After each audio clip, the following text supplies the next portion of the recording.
Tonight, MLA Jeremy Harrison resigns as government House Leader after admitting he once did bring a gun into the legislative building. Also, the driver responsible for the 2018 Humboldt Broncos bus crash has been ordered to be deported. Plus, Moose Jaw fans are buzzing as the Warriors take to the ice for the first game in the Memorial Cup. This is CBC Saskatchewan News.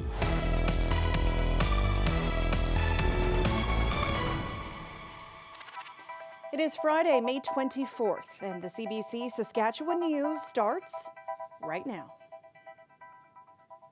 Good evening and thank you for watching. More than a week after allegations made by Speaker Randy Weeks, a government cabinet minister is stepping down from one of his positions. Jeremy Harrison has resigned as government House Leader, this after admitting he did once bring a hunting rifle into the legislative building. Adam Hunter has the details. Last week, Speaker Randy Weeks accused Jeremy Harrison of bringing a gun into the legislature. Now we know that's true. Today, Harrison revealed that 10 years ago, he brought a hunting rifle, which was properly cased into the building.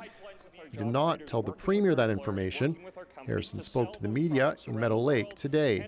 I did it because I didn't want to leave it in a parked vehicle in a parking lot, which is not something that you should do. But I should have just not stopped at the building. But I did, and I made the decision at that point that I would bring it in because it was a short period of time and security were aware, and based on that I left shortly thereafter and went hunting, and that was the only time it's ever happened. Last week, the Premier said after speaking to Harrison, all accusations made by the Speaker were false. Harrison says they are, except for the hunting rifle incident.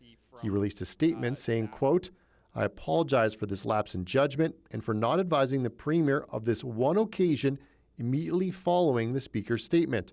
I have offered and the Premier has accepted my resignation as government House Leader." The Speaker also alleged Harrison wanted permission to carry a handgun into the building and bullied and harassed him. Harrison says that is not true. I unequivocally deny all of the other allegations that were made by the Speaker. They are entirely untrue. Yesterday, the opposition NDP sent letters to the chief firearms officer and security officials in the Legislative Assembly asking questions about Harrison and guns. NDP leader Carla Beck says if Harrison lied, he should be removed from the government caucus. We know that there is a rule prohibiting most people from bringing guns into the legislature. That's one. And it's not a law. Perhaps it's not a rule. But we know that the minister lied, and I think that is a huge violation. That's a breach of trust. That is a lack of integrity. Only security officials and police officers are allowed to bring weapons into the legislature.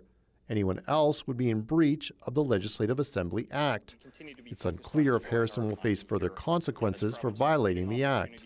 Adam Hunter, CBC News, Regina. The truck driver who caused the deadly bus crash involving the Humboldt Broncos junior hockey team has been ordered to be deported. The Immigration and Refugee Board of Canada issued its ruling today. Aaron Collins has more. Today's news was not a surprise for Jaskrit Singh Sidhu or his legal team. The deportation order issued today more process than anything else, and Sidhu's lawyer says his client isn't done fighting to stay in Canada. Sidhu was behind the wheel of the truck that ran into the Humboldt Broncos team bus in April 2018, killing 16 people. Sidhu, a permanent resident, was convicted of dangerous driving causing death the next year, sentenced to 8 years in prison.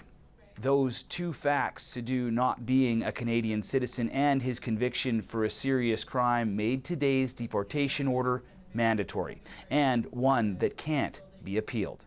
It doesn't matter if they're a career criminal or they did one momentary lapse like my client. It doesn't matter if they arrived yesterday or if they've been here for 10 years like my client and are well established. Family ties are irrelevant. My client has a Canadian wife and a Canadian child. But Sidhu's lawyer says his client isn't done trying to stay here. He will now reapply for permanent residency status on humanitarian grounds because Sidhu would be separated from his wife and child if deported. I think there are very, very compelling, compassionate considerations here. And we would hope that, we get that kind of consideration. I'd like to see compassion triumph here. Families of the people who died in the Humboldt Broncos crash are divided on the issue. Some want to see Sadu removed from Canada. Others say they're okay if he stays. It's unclear how long that permanent residency application will take. It could be months or even years, and Sadu could be deported before a decision is even made. Aaron Collins, CBC News, Calgary. The RCMP has added a traditional Indigenous ribbon skirt to its uniform. Commissioner Rike Duhem announced officers can now wear them while donning the traditional red serge. The move is meant to demonstrate the force's commitment to reconciliation, equity, diversity, and inclusion. But as Cameron McIntosh reports, not everyone is happy with the decision. As Canadian a symbol as it gets, the RCMP's red serge. This week, the dress uniform got an addition. A ribbon skirt featuring 4 colors representing 4 directions, after a push by female Indigenous members and elders, including Judy Pelly. It really signifies how we have pride in our womanhood, in our, being matriarchs of our communities. Ribbon skirts are seen by many Indigenous nations as a symbol of identity. For the RCMP to adopt it is upsetting to some. Upset over the role of red-clad Mounties in settling Western Canada and residential schools. At this march in Winnipeg for residential school survivors, strong feelings. We need to focus on the justice and the truth and reconciliation, which I don't believe the RCMP has done to date. I think that's an insult to our people because they're the ones that snatched us away. But not everyone here feels that way. Represents the woman and how we're just growing stronger. The push for an RCMP skirt came after RCMP officers gave a ribbon skirt they made to a young Saskatchewan girl shamed at school for wearing hers. Pelly is that girl's grandmother. It gave us a sense of pride for who we are and as women. In a lengthy statement, the RCMP said it consulted Indigenous staff and advisors. The RCMP also permits Indigenous officers to take an oath on an eagle feather and wear Métis sashes. Sandra Delarond has consulted with the RCMP on issues including missing and murdered women and girls. She gets the concern, but also sees it like this. The RCMP doesn't own the ribbon skirt. It's owned by the members that wear it. The RCMP says there are about 300 Indigenous members of the force eligible to wear the skirt, as conversation around it underscores the complexities of reconciliation. Cameron McIntosh, CBC News, Winnipeg. If you have a child on one or more waitlists for daycare, you are far from alone. Data collected by CBC News indicates that demand is sky high right across the country for $10 a day childcare. Providers are calling for more funding because their operating costs are rising and demand for daycare is outstripping supply. Marina von Stackelberg has that story. Sherry Rieger's daughters are on 15 childcare waitlists. The family, like many across Canada, is struggling to find a licensed provider. Some of them are saying that we won't have a spot for 2 or 3 years. It's been 2 years since the federal government signed its last deal with provinces to spend tens of billions of dollars to create more childcare spots and eventually cut fees parents pay to $10 a day. Daycares have overwhelmingly taken part, and that has caused growing pains. As childcare has become more affordable, we hear from parents that want to access it, that are having trouble finding spaces. Providers say they are struggling to operate the spots they already have. The funding hasn't kept up with inflation and the need to pay childcare workers a livable wage. We do need to take into consideration those costs, and those will only increase as the demand goes up. As part of the deal, daycares also can't raise their fees, an option they had in the past to offset costs. Some private childcare centres in Ontario who can access those public dollars have threatened to pull out of the program altogether unless they get more money. The funding will have to rise across the whole sector, but it is not coincidental that this game of chicken is not being played by anybody other than the for-profit sector. It's hard to know exactly how many childcare spaces are needed. Each daycare has its own waitlist and many families are on multiple. But the latest data from Statistics Canada shows half of Canadian families now report struggling to find a spot. The funding is great. It's a great incentive to get us moms back out to work. But again, if I can't access it, what is the point? To add to Sherry's anxiety in finding daycare, she's expecting her third child this fall. That baby doesn't have a name yet, but is already on a wait list. Marina von Stackelberg, CBC News, Ottawa. The road to the Memorial Cup begins tonight. The Moose Jaw Warriors are opening the tournament by facing the host Saginaw Spirit. The voice of the Warriors, James Gallo, gets us ready for the week-long tournament.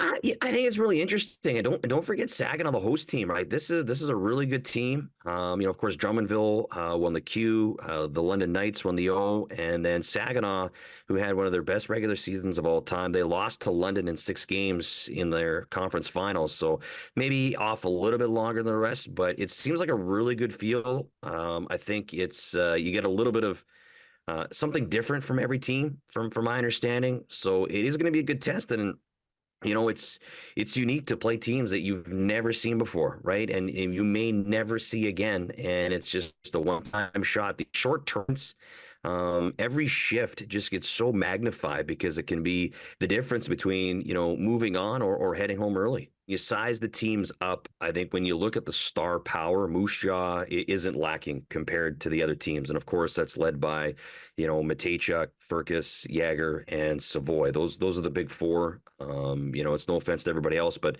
that's what they're focusing in on here. That's what the national media is going to focus in on. And it's just like everybody else. Everybody else kind of has like that big 3, maybe has a big 4. So the Warriors aren't lacking in that category. A swimmer from Saskatoon is heading to Paris to compete this summer. 22-year-old Blake Tierney says it's a dream come true. The qualifiers for the Olympics were held in Toronto last week, and Tierney has snagged a spot on Team Canada after coming out on top. His parents were in the stands cheering him on. The UBC science major will be competing in the 100 and 200-meter backstroke events. Tierney says getting the 100-meter race over with in the qualifiers helped him calm down going into the second one. That's kind of the one I had been training for mainly. And then the 200 was later in the week. So I almost didn't even, it wasn't almost in my intention to even make it in the 200, but I think having that kind of freedom and confidence after the 100, it really allowed me to kind of just race my own race and kind of get after it. And at the end of the day, it really worked out for me. Tierney won 5 medals at the Pan Am Games that were held in South America last fall. The Summer Olympics in Paris are just 63 days away. The weekend is finally here, and it looks like the weather is going to be perfect for dog watching or bird watching or just spending some time outside among all those newly green trees and grass. Ethan will have all the details in his forecast after the break. Stay with us.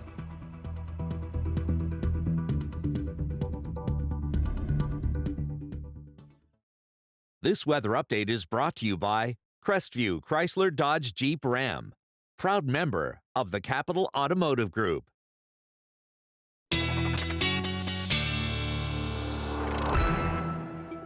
Welcome back. Our weather specialist, Ethan Williams, joins me now, and it seems like we're rounding out the week kind of the way we began, which is unsettled. Yeah, at least we're consistent with our weather all week as we head into the weekend here as well. Yeah, a few thunderstorms firing off this afternoon. Some of these now moving through southwestern Saskatchewan. Few of those produced a little bit of some small hail in west central parts of the province a little earlier. We did also have a funnel cloud advisory once again for areas closer to the Alberta border, but that has now since dropped off. We'll just be lucky that we're not our friends in Manitoba because they're dealing with a lot of rain, but also, yes, snow falling through southwestern regions there and in some higher elevations. And that means that if you're headed maybe to, say, Clear Lake for the weekend, well, it won't be so clear. It's going to be a little more snowy, and that is accumulating snowfall in the ditches and on the roads. Some travel not recommended there. So if you're headed into Manitoba for the weekend, just keep a heads up and make sure you're checking the highways before you head there. That snow, I think, is going to stay on the Manitoba side, but maybe a few flakes along far eastern sections overnight tonight. But things starting to die down shower-wise and thunderstorm-wise as we get into the overnight hours. Tomorrow, Regina and southeastern Saskatchewan still staying mostly sunny. A little bit some cloud and possible showers in the southwest.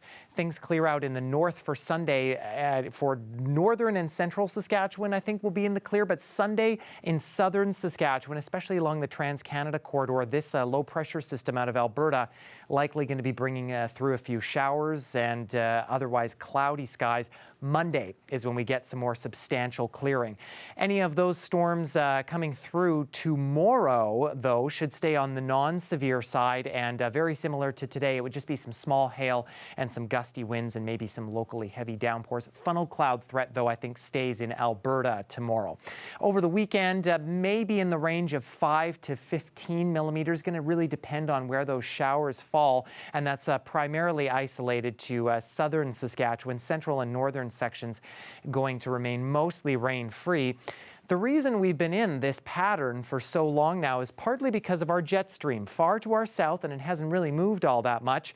But come next week, in addition to the high pressure starting to clear things out, we start to see this ridge start to build in. This is warmer air to the south, and that begins moving northward, and that means our temperatures start to increase. For the weekend in Regina, meanwhile, temperatures will be a bit below average, though. 17s for both Saturday and Sunday, again with possible showers Sunday, and then mid to upper 20s as we get into Tuesday, Wednesday of next week. Wednesday might be a little bit breezy before another chance of some showers on Thursday. Temperatures back down to seasonal by Friday. Saskatoon, nice weekend ahead of you. I think even on Sunday, you might catch a little bit of cloud cover, but it'll still be quite nice, right around seasonal. Not quite as warm as southern Saskatchewan, Sam. You can see the temperatures drop off once again, but ending May on a bit of a warm note. I'm just happy to see it'll be nice for the Cathedral Village Arts Festival because it has been rainy and windy too many years. Yeah, they deserve a nice year this year. Thanks, Ethan. You bet.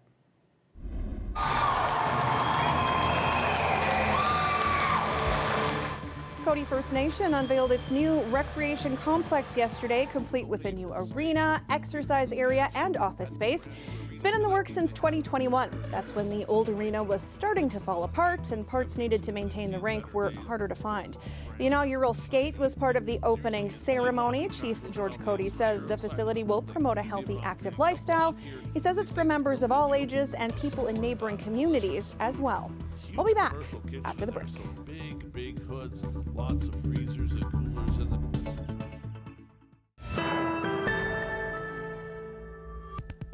Welcome back. Younger voters came out in record numbers in 2015 to help Justin Trudeau win a majority government. But since then, their support for the Liberals has faded.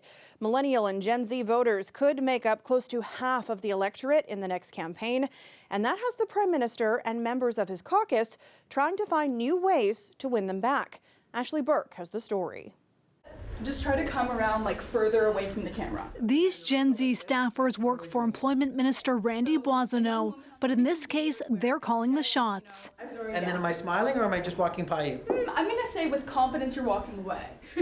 They're directing social media videos that could hit with millennials and Gen Z like this. I'm working late. The Liberals have heard from young Canadians they want authentic politicians. This is one way they're trying to win trust. Got to have some videos that are fun, that maybe are edgy, but that also say to people, I'm real. It's all part of a new push to reach younger voters. Mary Ng bought her own drone to bring on international trips. MP Nate Erskine-Smith just hired a filmmaker to produce his content. It's answering the questions that they have, speaking to the issues that they have on platforms that they are on. Trudeau's Liberals need to win the support of Canada's largest voting demographic or risk losing the next election. Right now, the Liberals are in the worst position they've been in with millennial voters and Gen Z voters. That support, he says, drifted to the Conservatives, who are reaching them where they get their news, on social media, and talking about their issues. You want to be able to afford rent? Then you have to vote for Pierre Poilievre. In the last year, the Liberals have pivoted with housing announcements and a budget focused on younger Canadians. To ensure fairness for every generation. But how do you get that message to younger voters who don't watch traditional news? We got to meet Canada's Deputy Prime Minister and Talk to content creators, including Danica Nelson. She says creators like her with thousands of followers are a way to reach this generation. They want to meet people where they are, and they know that people are on social media. Wait, don't scroll. This is important. The Prime Minister's office is also sharpening its social media game, doing more interviews with podcasters and making more videos explaining policy. You may have heard of the capital gains tax. That video getting millions of views, but whether that translates into trust and votes is too early to tell. Ashley Burke, CBC News, Ottawa. Ontario is moving up plans to expand the sale of low-alcohol products in corner stores and supermarkets. Changes were planned for 2026, but now they'll start this summer, making Ontario the third province with corner store beer. The Premier stressed that point today. They're going to enjoy the same choice and convenience as other Canadians and other people right across the world. In August, large packs of beer, coolers, and cider can appear in grocers already selling alcohol. Eligible convenience stores enter the market in September, and later in the fall, all grocery and big box stores can join in. The provincial beer store will receive $225 million to help it adjust to losing its semi-monopoly.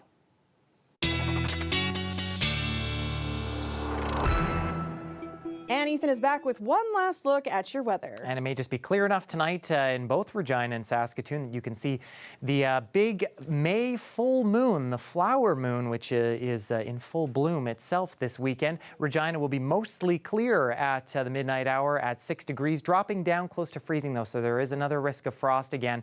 We get into tomorrow morning under mostly sunny skies. It'll be a nice start to the day. You can see the winds nice and light, so maybe good for a morning walk, and not too bad still into the afternoon. 15 degrees. That is near where our daytime high will be. Saskatoon, a little more cloud cover tonight, but I think that'll be clearing away as we head through the overnight hours and coming into tomorrow morning with a mix of sun and cloud. Winds are a little bit stronger for you, and then through the afternoon, a mix of sun and cloud at 14, and another sunny day ahead on Sunday for Saskatoon and area, Sam. It's going to be a nice weekend. Thanks, Ethan. You're welcome.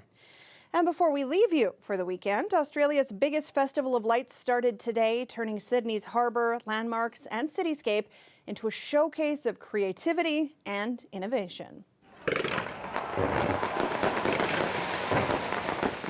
Fireworks lit up the night sky as spectators admired an installation at the iconic Sydney Opera House. The installation is an animated projection of work by award-winning artist Julia Gutman.